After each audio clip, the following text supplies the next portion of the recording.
ابو بن ادھم اور فرشتہ، تحریر کردہ بی بی فاطمہ بیجاپورے، TECAC۔ ابو بن ادھم ابتدا میں بلخ کے بادشاہ تھے۔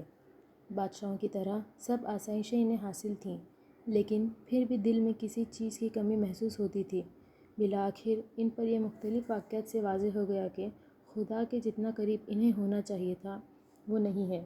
چنانچہ اپنی روح کی اس کمی کو پورا کرنے اور اپنے خدا کو منانے کے لیے آپ نے بادشاہت چھوڑ دی اور مکمل طور پر خدا کی عبادت میں مشغول ہو گئے۔ آہستہ آہستہ ان پر خدا کی مغفرت کے اسرار کھلنے لگے اور آپ پر یہ بھید بھی کھل گیا کہ خدا کو منانے کا راستہ اس کی مخلوق کے درد کا مداوع کرنے میں ہے۔ چنانچہ ابو بن ادھم مخلوق خدا کی خدمت میں پیش رہتے، مظلوموں، لاچاروں، بے سہاروں، یتیم و مسکینوں کے دکھوں کو کم کرنے میں لگے رہتے تھے، اور یہ بات ان کی زندگی کا حصہ بن گئی تھی۔ بے سہاروں، یتیموں، بیچاروں اور کمزوروں کے منہ پر ابو بن ادھم کے لیے دعائیں جاری تھیں۔ خدا کے سبھی دکھی دل لوگ ان سے بہت محبت کرتے تھے۔ چنانچہ ایک رات نماز اور وظائف مکمل کرنے کے بعد آپ سو گئے۔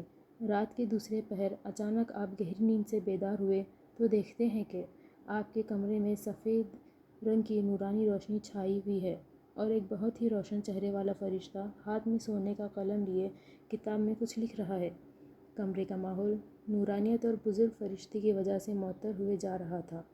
آپ کو ماحول کی پاکیزگی سے حوصلہ ملا تو آپ نے بزرگ فرشتے سے پوچھا کہ وہ کتاب میں کیا لکھ رہے ہیں۔ فرشتے نے میٹھی مسکراہٹ سے جواب دیا کہ وہ کتاب میں ان لوگوں کے نام لکھ رہا ہے جو خدا سے بہت زیادہ محبت رکھتے ہیں۔